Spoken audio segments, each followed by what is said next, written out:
So the Jeffrey Epstein birthday book has been released in its entirety. It was like 238 pages long. And folks, it's even more creepy and disgusting than we could have ever imagined.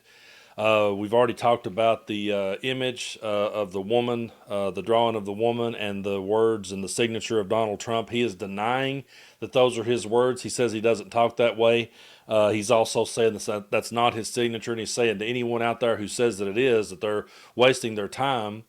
But regardless, Donald Trump is connected to Jeffrey Epstein, and I could sit here all day long and show you all the pictures and all the videos of them together. And we could go back and we could dig up all of Donald Trump's quotes about how that Jeffrey's a fun guy and he likes women much younger than I do. And talk about how they were friends for all of those years and all the business deals and all the partying they did together. I mean, regardless of whether he would be guilty or not, he definitely had a very sick friend. That's the very least you could say about this. If you was going to say anything about it, you would say, well, he at least had a extremely sick friend, and he really didn't say nothing about it. So we're going to bring up some pictures from the book. Go ahead and give you a trigger warning up front. It's pretty creepy. It's pretty disturbing. I honestly felt like I needed to take a shower after I got done looking at them. To tell you the truth, it's just that disgusting to me. There was a podcast I listened to a couple of years ago. It was called The Mysterious Mr. Epstein. And I listened to it all the way through, and I've been thinking about going back and listening to it again, considering everything that's going on now. But a friend of mine asked me, he said, how was it? Would you recommend listening to it? And I said, yeah, but you'll probably feel like you need to take a shower after it's over. It's just that disgusting, and you just feel that dirty when you get done talking about this. But this is who the President of the United States is connected to. And the reason I'm showing this and talking about this is because I want everybody to remember that he sent his lawyer to talk to a child sex trafficker, Ghislaine Maxwell, put her in a cushy country club prison, and he did that before he ever sits down with he's not sat down with any of the victims, and we're going to talk more about that in a minute. But let's just take a look at some of these pictures. I'm not going to go through all of them. But I am going to hit the highlights here in the beginning, and again, trigger warning as we go through it. You can go over to Midas Touch. They put this together. The contents of Epstein's birthday book, even beyond Trump's own message, are grotesque, appalling, and paint the picture of a sexual deviant surrounded by close friends who knew exactly what he was into. And yes, Trump is mentioned by others in the book as well. So you start off right here. This one is one of the most to me, they're all disturbing, but this one right out of the gate is pretty bad. Says, by now you've seen this page, Epstein and a longtime Mar-a-Lago member joking, folks, about selling a fully depreciated woman to Donald Trump for $22,500. And it says right here, it says, Jeffrey showing talents with money, sells fully depreciated to Donald Trump for $22,500. They blocked out her name, but they're talking about women as though they're property, and they're saying she's fully depreciated. And there they are joking about selling the woman to Donald Trump. I go back to when I was a teenager and Bill Clinton was on trial, and yeah, he gets mentioned, and I'm going to talk about that. But I go back to when Bill Clinton was on trial and they were just hammering him over Monica Lewinsky and every affair that he had ever had. And I really think that Donald Trump should have to sit on national television, and every one of these images should come up in front of him, and he should have to talk about it. I just do. If he's going to be the leader of the free world, we have to know exactly who he is. And I think most of us already knew that after January 6th. We knew what kind of person he was. But this next one, Trump and Clinton both get a mention right here. This is a girl talking about, before Jeffrey, I was a 22-year-old divorcee working as a hostess in a hotel restaurant. And goes on to say, I have met Prince Andrew, President Clinton, and Donald Trump gets name dropped in there as well. Kevin Spacey's name dropped, Diana Ross, Michael Jackson, brilliant scientists, lawyers, and businessmen. Okay, so what I always point out when showing stuff like this, yes, Bill Clinton is one of my favorite presidents of all time, maybe my favorite president of all time. I think he's one of the greatest presidents we ever had. That's my opinion. That being said, if he's guilty of wrongdoing, I do not give a damn. You can throw him under the jail, and I will stand up and shout him down. And by the way, when I do, I won't have to throw away one piece of Clinton merch. Actually, the only thing I have is his book. I read his book. But I don't have t-shirts to throw away. I don't have bandanas to throw away. I don't have to take a flag off my truck. I don't have to throw away all my action figures. And I have no pictures of him nowhere in here with his head on Rambo's body or a bald eagle. So I can easily say fuck Bill Clinton. Okay, it's not hard for me to say that. But you'll never get people to ever say that about Trump. And what's funny is if you go looking up the headlines of the birthday book, when you get to the Fox News headline, it will say birthday book revealed, Clinton name dropped. And Donald Trump is all through this shit. But of course they're going to bring up Clinton, and to that we say, yeah, and so what? We don't care if he's guilty. Throw the book at him. We don't care. Now this next one, these next two are pretty rough. So what a great country, it says. Is this depicting Epstein grooming young children? This is haunting. So here is a birthday, happy 50th from Joel. But look how disturbing this shit is. I mean, folks, if you was going to sit down and create a television series about this, you would have to hire a team of writers with some very creative minds to come up with something this weird. Have you ever been sitting in a movie and just went, man, whoever wrote this was kind of sick in the head? I mean, I'm not trying to laugh at this. I'm not. It's just that disturbing. So here is these pictures that these people have drawn this dude, and these images that they draw of him are all insinuating the young girls, and they're doing it as though it's normal. That's the part that is so screwed up to me. And this one here tops it to me. So here again, is this depicting Epstein with young women? Look at the women that's on him and that's drawing, and there are people that are saying that right there behind is Mar-a-Lago. So that's just disturbing. I really don't have any words for it, folks.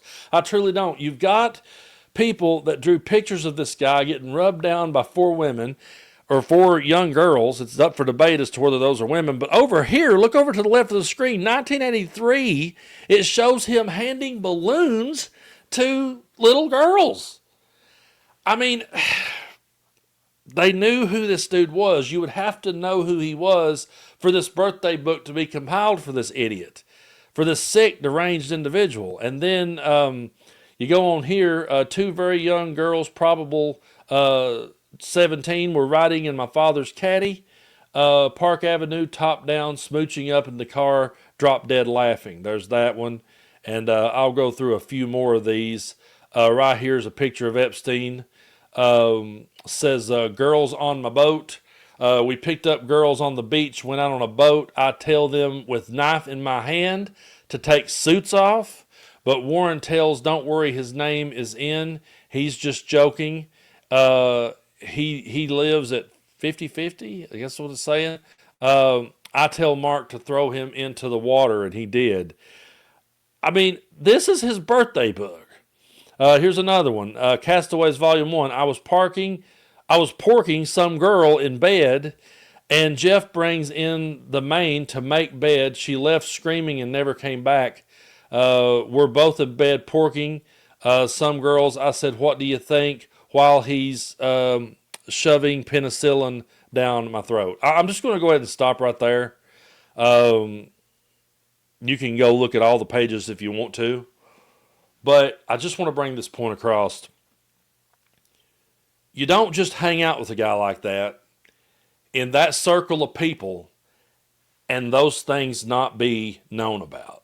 It's not like that everybody involved is sitting over here going, oh my God, I had no idea. You know, if you watch the documentary about Dennis Rader, the serial killer, the BTK, now that dude was like a guy who was like a member of his church. I think he worked for like a home security system place. People used to come over to his house for cookouts. He was just an everyday, ordinary guy. And when they discovered he was the BTK killer, everybody just was completely stunned because he was living this secret life. Jeffrey Epstein was not living a secret life. He's palling around with all these people. All these people are just hanging around him, and that is their sense of humor. And I'm honestly having a difficult time with this video because it's just so fucking hard to wrap my mind around. And I know I've dropped a lot more F-bombs here lately in my videos. I've had some people reach out to me about it, folks. I'm just extremely frustrated that we're here having to talk about this shit day in and day out. And Donald Trump just says, you're wasting your time. You're just wasting your time. That wasn't me. I had nothing to do with it. Well, at the bare minimum, at the absolute bare minimum, if we're going to go ahead and give him one thing, let's say he was completely innocent. I don't believe that, but let's just say that he was. He had a really sick and twisted friend that he had to have known about. That's the very least you could give the guy. And that right there alone, if that was all it was, hey, you were friends with this creep, that should be enough to disqualify him from ever holding any kind of office, because how can you trust someone who would hang out with someone like that? But when it comes to Trump, you've got all the years. Go back and watch all the Howard Stern interviews where he jokes about Ivanka, where he sets the jokes about how he would sleep with her if she wasn't his daughter. This is the guy who, the end of his political career should have been the Access Hollywood tape when he bragged about groping women. He's been found liable of sexual abuse. I mean, the dude looks guilty as fuck everywhere you put it, everywhere you look. And we could sit here and I could show you picture after picture after picture. He has more pictures with Trump than I do with my grandma. And all the sick stuff that has been said over the years, and yet we're just wasting our time. We need to talk about something that's relevant. People are tired of this. People are seeing through this. And now he can't even go out to eat that he doesn't get booed. So I'm going to close it on this note. We're just going to sit back and watch him get booed because he sure as hell deserves it at this point.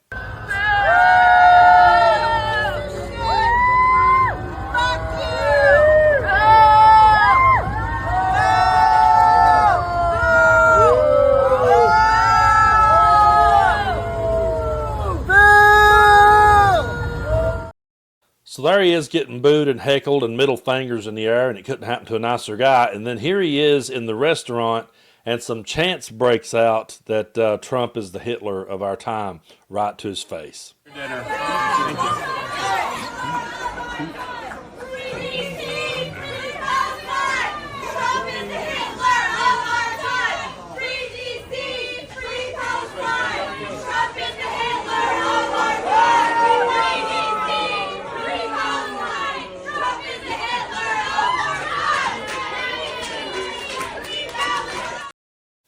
And now watch how smug he looks on this last one. Trump is the Hitler of our time. What do you want your legacy to be? Let's go. I wonder how J.D. Vance feels standing there hearing those chants. Because J.D. Vance is the one that said he could be America's Hitler and he was never a Trump guy. Boy, how far he's fallen. You know, how much he sold out in a short amount of time. But then in this last clip, I'm going to show you one more clip of Trump here. And I think this pretty much sums it up, because we've sat here and we've talked about all this disturbing shit.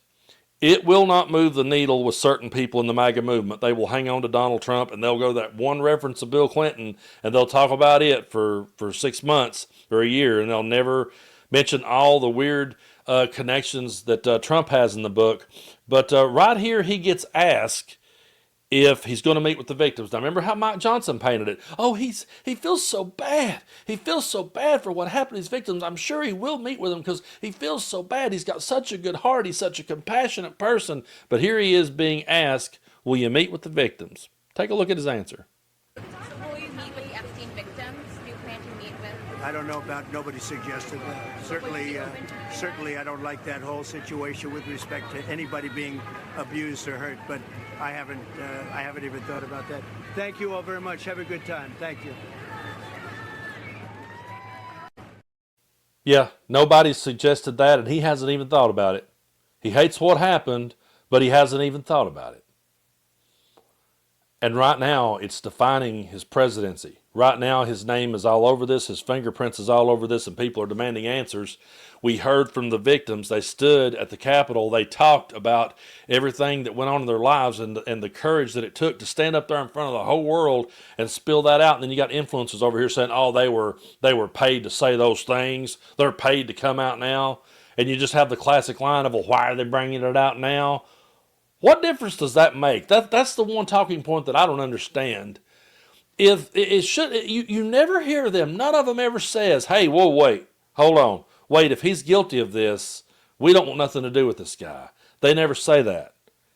And it circles back to how they were about Jeffrey Epstein. They knew what kind of guy he was, and they didn't care. And that's because money talks in this world.